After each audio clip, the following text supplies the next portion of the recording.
Bismillahirrahmanirrahim. Assalamualaikum warahmatullahi wabarakatuh.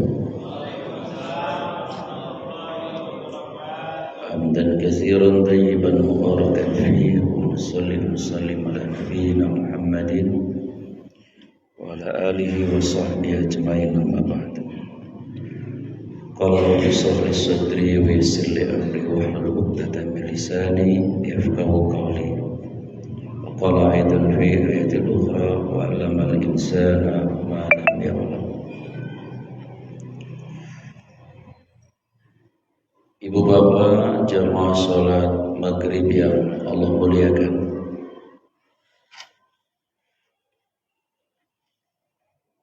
suasana kebatinan kita sedang prihatin ya. Betapa tidak, Cianjur belum selesai, Garut kena gempa. Alhamdulillahnya tingkat kedalaman gempanya itu cukup dalam, 109 km, sehingga efeknya tidak terlalu signifikan tingkat kerusakannya. Cianjur belum sehari, Semeru batuk besar. Sampai-sampai pemerintah Jepang mengantisipasi terjadinya tsunami efek dari Semeru ini. Entah habis ini apalagi. Tentu saja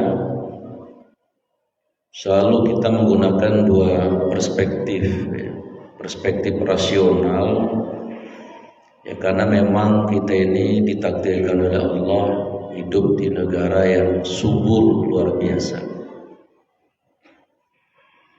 Di dalam bumi kita ini Indonesia ada sungai, ada laut, ada danau, macam-macam, termasuk gunung-gunung yang aktif atau yang tidak aktif.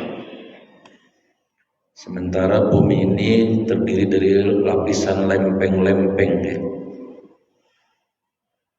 Nah, tidak hanya buminya yang bergerak, gunung pun bergerak karena mereka teguh hidup.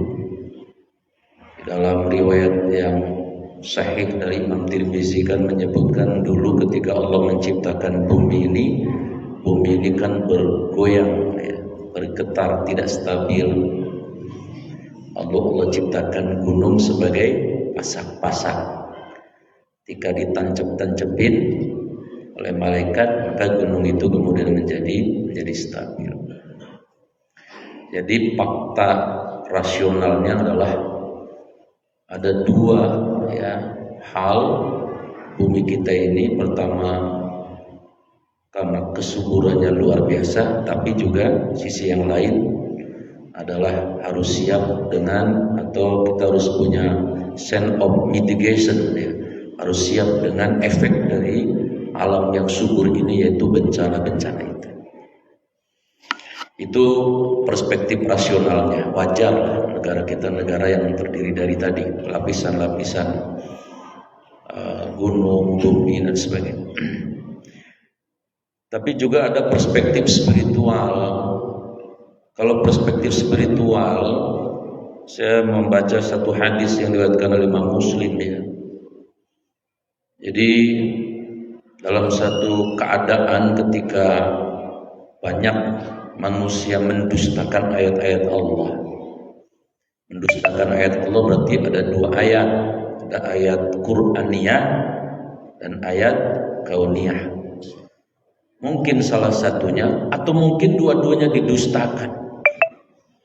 Mendustakan ayat-ayat Al-Quran artinya mengambil Quran tidak sepenuhnya, separuh-separuh saja yang sesuai dengan keinginan. Mendustakan ayat kauniyah maksudnya misalnya adalah sudah dikaruniai begitu suburnya, begitu indahnya, tapi keserakahan manusia itu luar biasa. Nah, ketika sudah seperti itu, yang punya marah, yang punya bumi ini kan Allah. Ya, jadi malu manusia kalau ngaku-ngaku punya bumi. Yang punya bumi ini Allah. Yang punya marah, ketika yang punya marah, Maka Allah perintahkan tentara-tentaranya selain manusia, jin dan malaikat, yaitu gunung, laut dan sebagainya. Dan ketika itu di hadis itu disebutkan, ya, semua doa-doa manusia Allah tidak mau terima. Ya.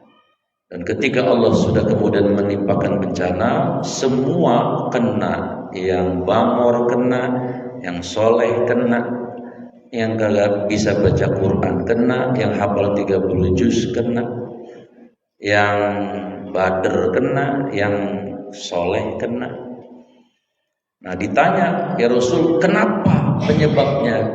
Ternyata salah satu penyebabnya, ternyata selain mendustakan ayat-ayat Allah tadi, ada satu penyebabnya yang disebutkan di hadis itu. Apa itu?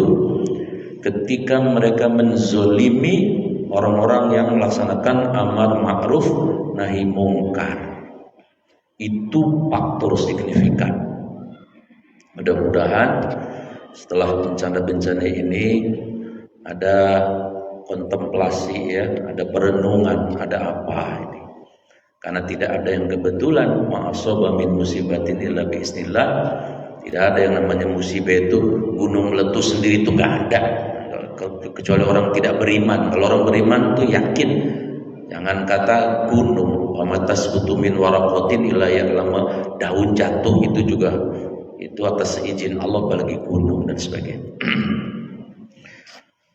Baik jemaah yang saya muliakan, itu sekedar respon ya terhadap kondisi kekinian, mana mudah-mudahan saudara-saudara kita diberikan kesabaran ya atas musibah-musibah itu. Kita lanjutkan ke tadabbur. A'udzubillahi minasyaitonirrajim, ayat yang ke 171 sekarang. A'udzubillahi minasyaitonirrajim. Wa mathalul ladzina kafaru kamathalil ladzi yan'iku bima la yasma'u illa du'a wa nidaa. Summum bukmun umyun fahum la ya'qilun. Ya. Dan perumpamaan bagi penyeru orang yang kafir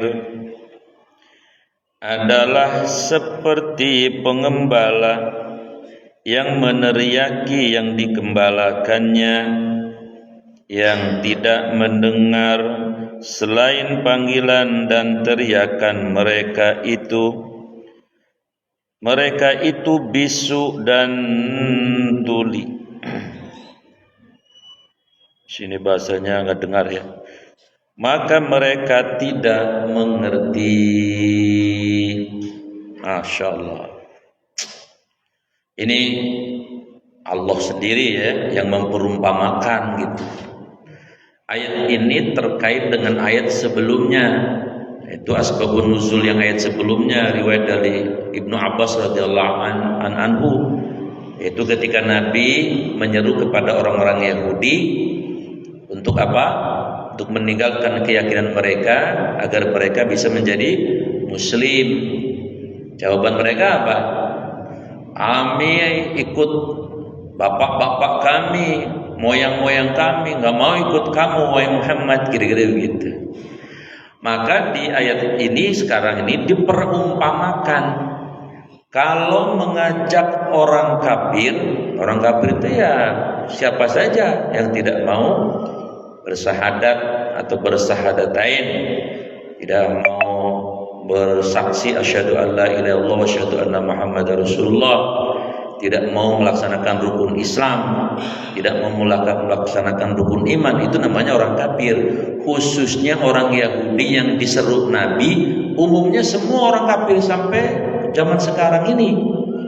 Itu diperumpamakan oleh Allah, kalau orang kafir itu diseru untuk masuk ke dalam Islam, laksana ya si penyeru itu menyeru, mohon maaf ya, binatang. Di sini pengembala. Katakanlah yang digembal itu kambing, seperti ngajak kambing, kira-kira begitu. Ini bahasa Quran. Coba nih di sini ada yang mau mencoba, coba dakwah sama kambing kira-kira. Kambing, ntar maghrib sholat ya, coba dah. Kira-kira kambing mau gak gitu?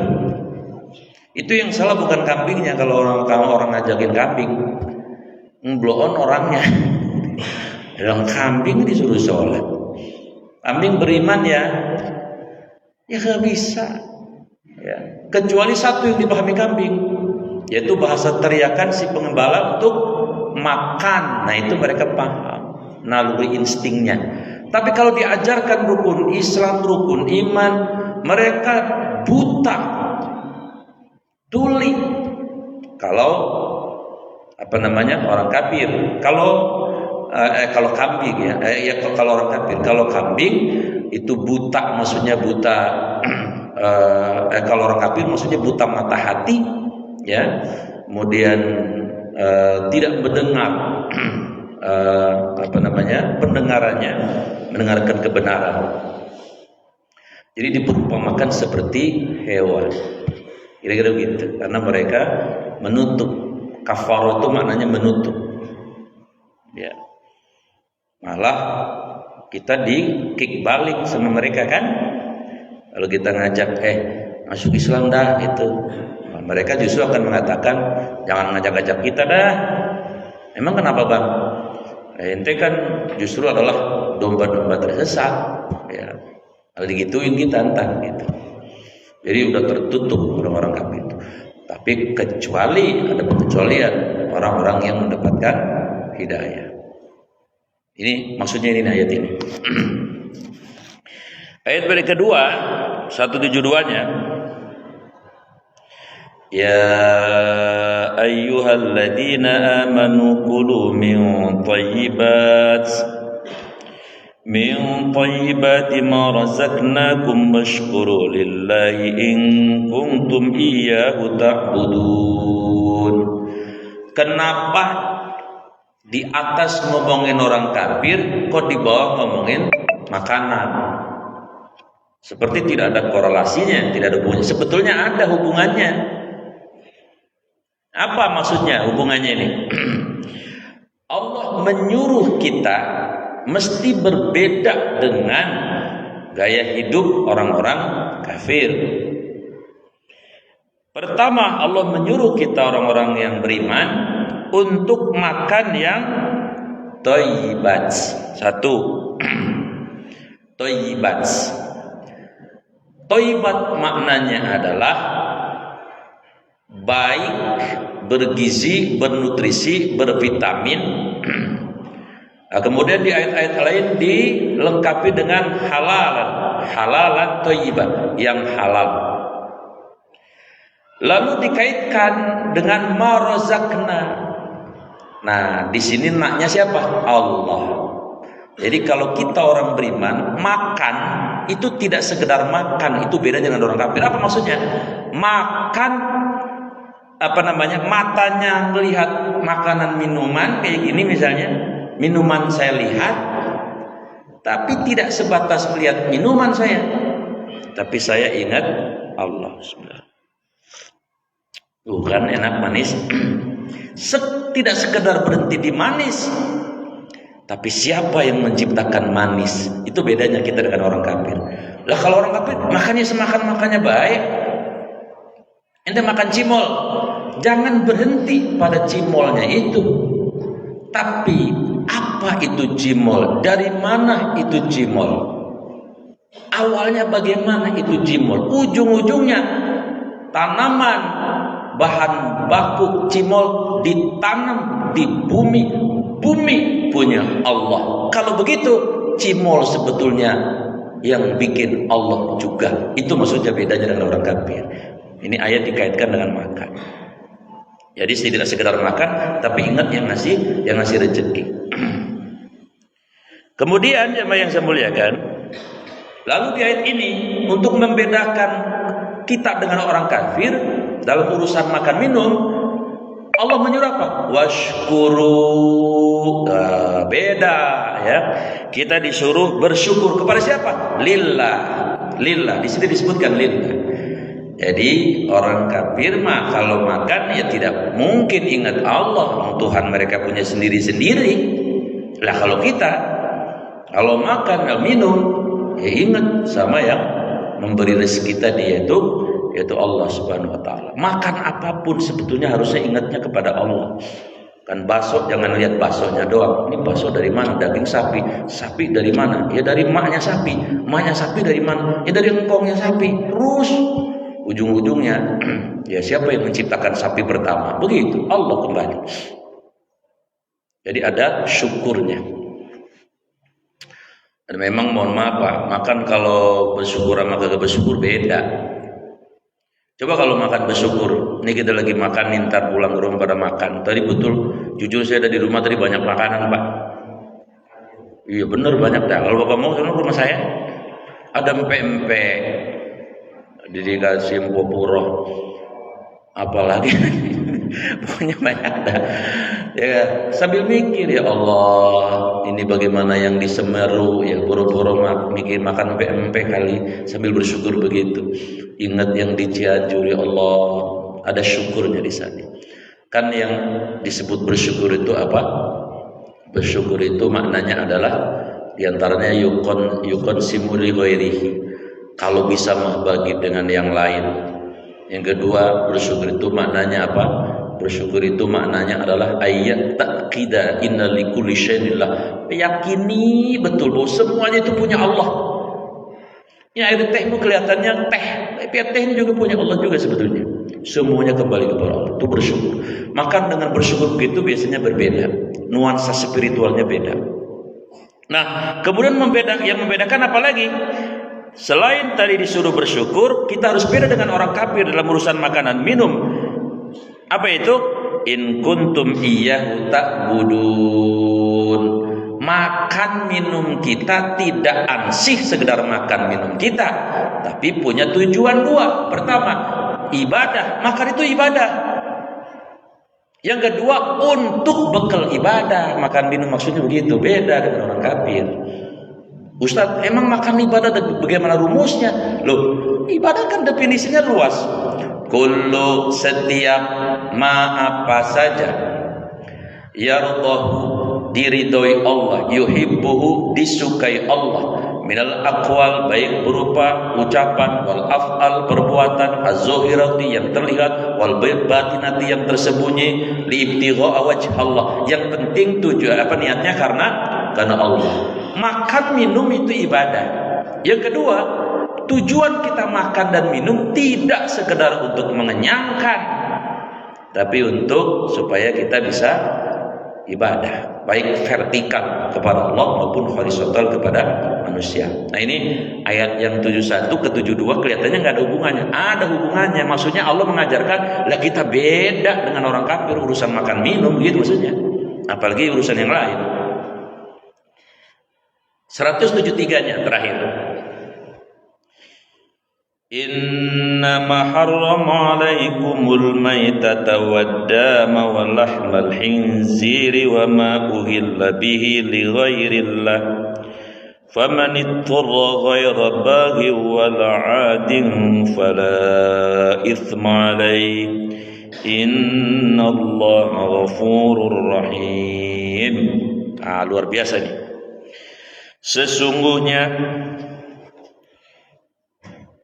dia hanya mengharamkan, Allah maksudnya mengharamkan. Apa yang diharamkan Allah? Atasmu bernama al-maitatu, bangkai, darah yang haram nih, daging babi. Ustaz, tulangnya halal dong. Pala lu, dagingnya aja haram, gimana tulangnya? Kemudian apa lagi? Hewan yang disembelih tidak menyebut nama selain Allah. Tetapi barang siapa terpaksa memakannya bukan karena menginginkannya dan tidak pula melampaui batas, maka tiada dosa baginya. Sungguh Allah Maha Pengampun, Maha Penyayang. Ayat ini ada asbabun nuzulnya. Kalau terkait makan yang diharamkan disebutkan sama Allah langsung. Bahkan yang disebutkan Allah pun masih ada yang dihalalkan. Ya. Tadi kan yang diharamkan apa? Harramalaikum al-maitata, bangkai haram, tapi ada bangkai yang halal. Ada hadis dari riwayat Imam Ahmad. Apa kata Nabi? Uhillat, dihalalkan, lana, bagi kami, ya, al-maitata, dua bangkai, waddama, dua darah, ya. Kemudian apa?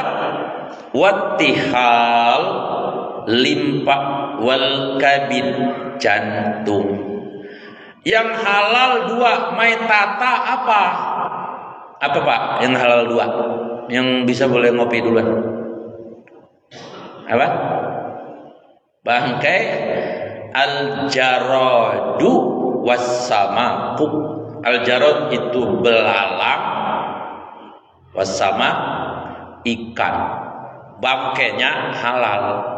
Kemarin di Pulau Onrus, ya, Teluk Jakarta, ikan pada ngambang di daratan. Atau orang bakal gempa nih Jakarta. Hope aja. Ternyata di disclaimer oleh instansi terkait itu karena ada perubahan temperatur panas saja di laut yang normal-normal saja. Kemarin lagi di Bandung ada monyet pada turun. Mana anak saya kos di Lembang lagi. Mau saya cari nih. Alhamdulillah ternyata monyet-monyet itu memang sedang melakukan evolusi saja, perpindahan-perpindahan yang normal saja. Alhamdulillah nggak bencana. Udah gemeter aja saya. Ya, anak saya di sono lagi. Nah, jadi yang dihalalkan, yang diharamkan bangkai, tapi ada bangkai yang diharamkan yaitu ikan dan belalang. Bapak kalau di Jawa Tengah, daerah Pati, itu ada belalang yang gurih banget. Belalang hutan. Itu kalau dibumbuin telurnya Pak, ya Allah. Kalau makan mertua lewat orang open pisan kali, gurih berlegit banget itu. Boleh belalang. Ikan boleh, bangkainya boleh. Boleh. Ya, kecuali satu di laut yang haram. Apa? Yang haram apa? Kapal pesiar haram. Nanti mau makan kapal pesiar. Kemudian yang dihalalkan lagi kata Nabi tadi adalah wal kabid, jantung. Jantung boleh dimakan. Karena tadi darah halal haram, tapi wadama kata Nabi ada dua darah yang dihalalkan. Pertama al kabid, jantung boleh. Kemudian wattihal. Apa tihal? Limpa boleh. Tapi kalau marus haram. Marus mah darah dibumbuin, dijual di pasar. Pernah dengar nggak Pak kata marus? Itu haram, nggak boleh. Nah, asbabun nuzul ayat ini kan ada disebutkan yang terpaksa makan, ya, padahal sebetulnya haram. Dia tidak menginginkan keadaannya terpaksa, itu boleh. Jadi asbab nuzulnya hadis ini riwayat Imam Ahmad. Ada seorang sahabat yang bernama Abbad bin Surahil. Keadaan paceklik di sekitar Madinah. Abbad bin Surahil itu datang ke Madinah. Lalu saking laparnya Abbad ini, dia melihat ada pohon, apa namanya itu? Kurma, udah setengah matang. Dia petik itu kurma, dia makan kurma itu. Ada kecil segegeman begini, dimasukin ke sakunya. Terus dia pulang. Yang punya lihat, sewot yang punya, ditangkap Abbad ini. Dihukum sama yang punya. Dihukum dia.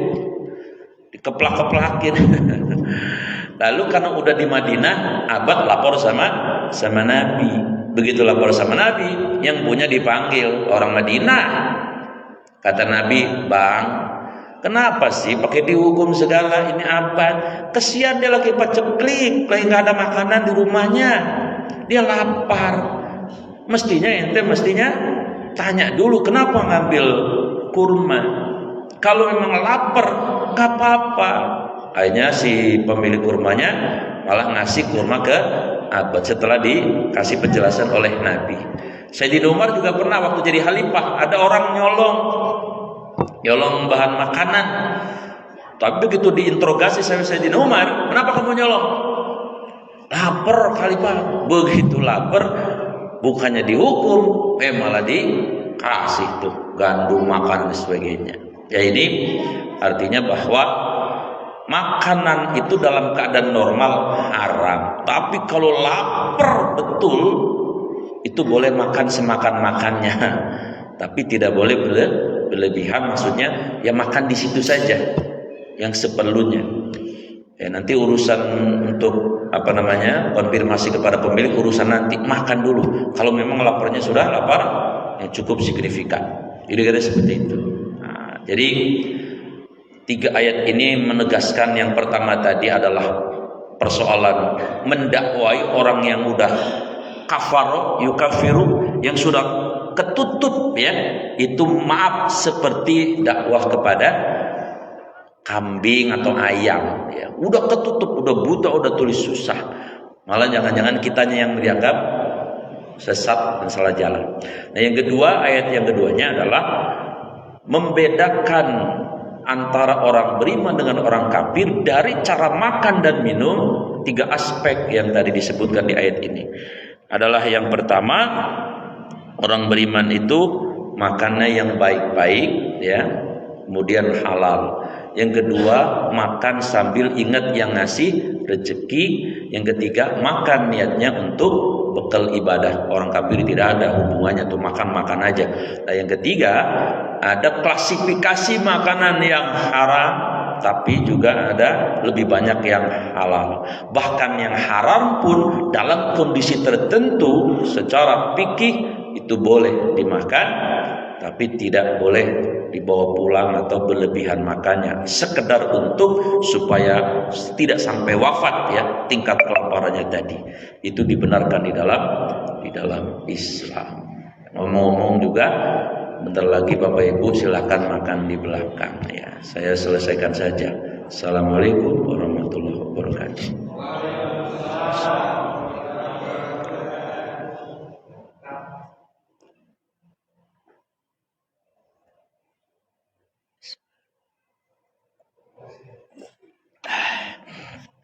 Alhamdulillah.